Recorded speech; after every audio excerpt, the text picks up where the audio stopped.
حضرت سالم بن عبداللہ رحمت اللہ علیہ کا ایک واقعہ ہے کہ آپ مکہ مکرمہ میں بیت اللہ کا طواف کر رہے تھے. وقت کا حاکم بھی طواف کرنے آیا. اس نے جب دیکھا کہ ایک اتنے بڑے عالم بزرگ وہ بھی طواف کر رہے ہیں, اس نے سلام کیا اور سلام کر کے اس نے کہا کہ حضرت کوئی ضرورت ہو تو بتائیے میں پوری کر دوں. آپ نے فرمایا کوئی نہیں. کہنے لگا کچھ تو مانگیے. آپ نے اس بیت اللہ کی طرف اشارہ کر کے کہا او خدا کے بندے, اس گھر کے پاس آ کر بھی میں نے کچھ مانگنا ہے. تو اسے شرم آ گئی, چپ ہو گیا. لیکن حاکم جو تھا, سریا ہوتا ہے گردن میں, بات اس کو بری لگی. طواف کر کے جب آپ باہر نکلے, ہیلے بہانے سے وہ بھی اسی دروازے سے باہر نکلا اسی وقت پر, اور پھر اس نے راستہ روکا. السلام علیکم جی, اب تو حرم سے باہر آ گئے, اب مانگیے جو آپ مانگتے ہیں. آپ نے اس سے فرمایا کہ بتاؤ میں تم سے دین مانگوں یا دنیا مانگوں؟ میں تم سے دین مانگوں یا دنیا مانگوں؟ اب دین تو وہ کہہ نہیں سکتا تھا, اس لیے کہ دین میں تو اللہ نے آپ کو مقام دیا تھا, وہ تو دنیا کا واقعہ تھا. تو وہ کہنے لگا جی آپ مجھ سے دنیا مانگے. تو سالم بن عبداللہ رحمت اللہ علیہ نے جواب دیا کہ میاں جس پروردگار نے دنیا کو پیدا کیا میں نے اس سے کبھی دنیا نہیں مانگی, میں بھلا تم سے دنیا کیا مانگوں گا؟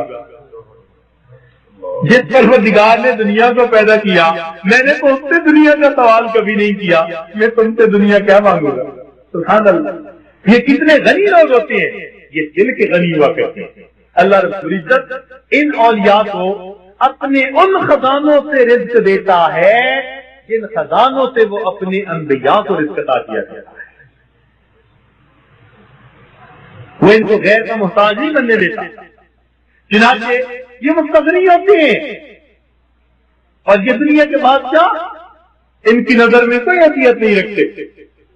چنانچہ ایک فقیر تھا, وہ ایک بادشاہ کے دربار میں داخل ہوئے اور فرمان لگے السلام علیکم یا زاہد, السلام علیکم یا زاہد.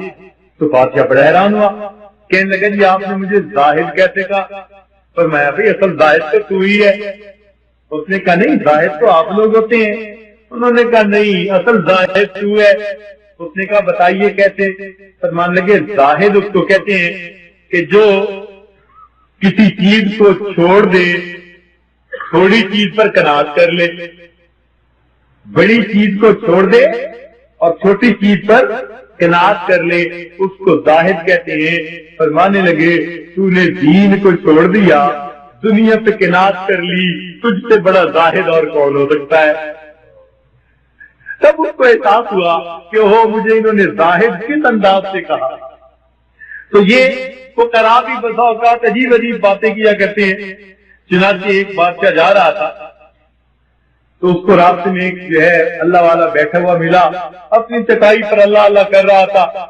اب اس نے دیکھا کہ یہ اللہ اللہ کر رہا ہے تو یہ رکا اور اس نے چاہا کہ بھئی میں اس کو کچھ دوں, مگر بادشاہ تھا, اس نے سوچا بھئی یہ مجھ سے مانگے تب میں دیکھا اچھا لگتا ہوں. تو اس فقیر کو بلایا اور کہا مانگ میاں مجھ سے کیا مانگتے ہو؟ مانگ میاں مجھ سے کیا مانگتے ہو؟ تو وہ فرمانے لگے کہ ارے میاں میں اپنے غلام کے غلام سے بھلا کیا مانگوں؟ میں اپنے غلام کے غلام سے کیا مانگوں؟ کہنے لگا کیا مطلب؟ وہ فرمانے لگے دنیا میری غلام ہے اور تو دنیا کا غلام ہے, تو میں اپنی غلام کے غلام سے کیا سوال کروں؟ تب اس کو پتا چلا کہ اللہ رب العزت نے اس کو دل کا غنی بنایا ہوا تھا. ایک اور بادشاہ جا رہا تھا, اس نے دیکھا کہ ایک فقیر راستے کے اندر لیٹا ہوا ہے, پاؤں پسارے ہوئے ہیں, پرواہ نہیں ہوتی کسی بات کی. اب بادشاہ کی سواری گزرنی تھی, ہٹو بچو پولیس شور مچا رہی تھی, لیکن یہ مزے سے ٹانگیں پھیلا کے سویا ہوا ہے. بادشاہ گزرا تو اس نے اس کی طرف دیکھا, اس نے اس کی طرف دیکھا, تو بادشاہ نے اس کی طرف جو ہے اشارتاً ایک سوال کیا. کہنے لگا میاں پاؤں کب سے پھیلانے شروع کیے؟ اس نے وہیں سے جواب دیا کہ جی جب سے میں نے ہاتھ سمیٹتے ہیں تب سے میں نے پاؤں پھیلا دیے ہیں. جب سے میں نے ہاتھ سمیٹ لیے تب سے میں نے پاؤں پھیلا دیے. اب مجھے نہیں پرواہ کسی بادشاہ کی, میں نے مخلوق سے اپنے ہاتھوں کو سمیٹ لیا, اب میں پاؤں پھیلا کے لیتا ہوا. تو انہیں کیا پرواہ ہوتی ہے؟ چنانچہ ایران کے ایک علاقے میں کران کو بادشاہ نے فتح کیا تو ایک فقیر لیٹا ہوا تھا، شہر کے اندر داخل ہوا تو اس نے دیکھا کہ میں نے شہر فتح کیا اور یہ آرام سے لیٹا ہوا ہے، تو اس نے اسے پاؤں سے ٹھوکر لگائی اور کہا تجھے پتہ نہیں کہ میں نے ملک فتح کیا ہے؟ اس نے آنکھ کھولی اور کہنے لگا اچھا آپ نے ملک فتح کیا ہے؟ کہنے لگا ہاں۔ کہنے لگا ہم سنا کرتے تھے کہ ملک فتح کرنا تو بادشاہوں کا کام ہوتا ہے اور لات مارنا گدھوں کا کام ہوتا ہے، میں حیران ہوں کہ آج کل کے گدھے ملکوں کو فتح کرتے پھرتے ہیں۔ تو ان فقیروں کو آپ آزما کے دیکھیے، یہ دل کے امیر ہوتے ہیں، یہ دنیا کے مال پیسے اور ٹکے ان کی نظر میں کوئی حیثیت نہیں رکھا کرتے۔